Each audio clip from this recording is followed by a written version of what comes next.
दिल्ली के विद्वान विशेष न्यायाधीश द्वारा अभियुक्त को उक्त अपराधों के लिए 2 वर्ष की कालावधि का कठिन कारावास भुगतने के लिए 500 रुपए जुर्माना देने के लिए दंडादेश दिया गया।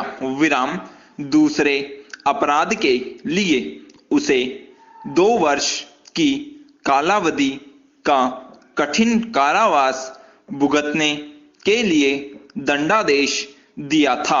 विराम दोनों दंडादेशों को एक साथ चलने के लिए निर्देश दिया गया।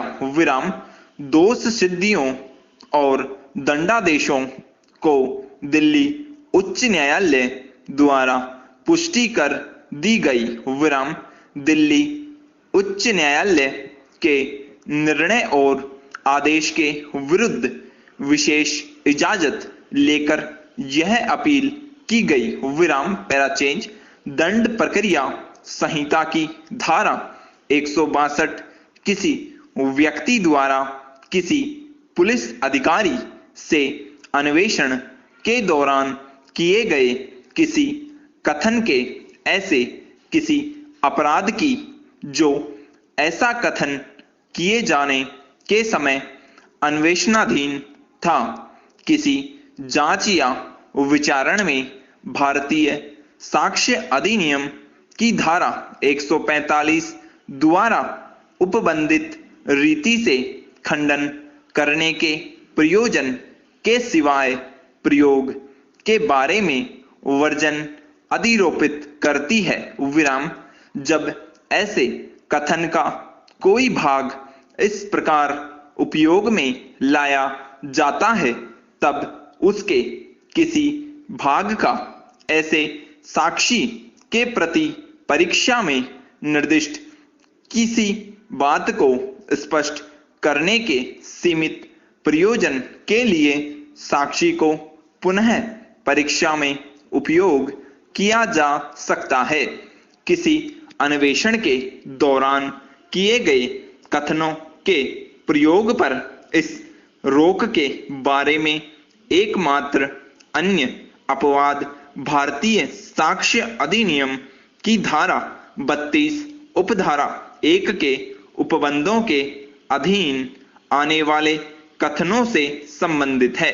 विराम भारतीय साक्ष्य अधिनियम की धारा 27 के अधीन साबित किए जाने के लिए अनुज्ञात कथनों से संबंधित है। विराम भारतीय साक्ष्य अधिनियम की धारा 145 में यह उपबंध है कि किसी साक्षी की उन पूर्वतन कथनों के बारे में जो उसने लिखित रूप से किए हैं या जो लेखबद्ध किए गए हैं और जो प्रश्नगत बातों से सुसंगत है, ऐसा लेख उसे दिखाए बिना या ऐसे लेख के साबित हुए बिना प्रति परीक्षा की जा सकेगी।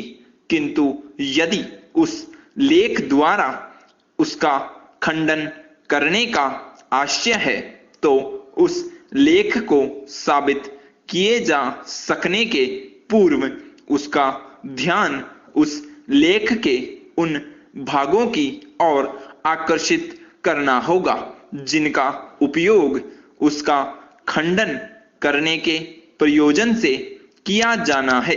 विराम निचले न्यायालयों ने अन्वेषण के दौरान साक्षियों द्वारा किए गए कथनों का मूल साक्ष्य के रूप में गलत प्रयोग किया था। विराम दिल्ली प्रशासन की ओर से विद्वान काउंसिल श्री H.S.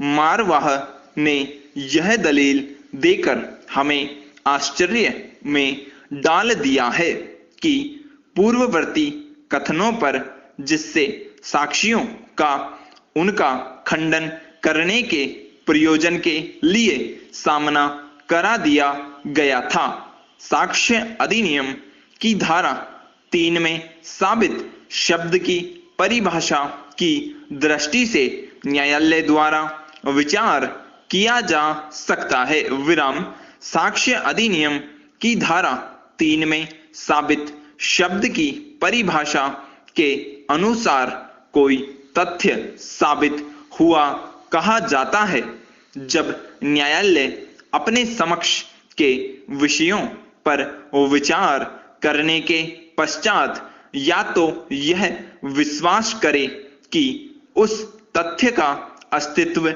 है या उसके अस्तित्व को इतना अधिसंभाव्य समझे कि उस विशिष्ट मामले की परिस्थितियों में किसी प्रज्ञावान व्यक्ति को इस अनुमान पर कार्य करना चाहिए। विराम stop. Subscribe now and press the bell icon.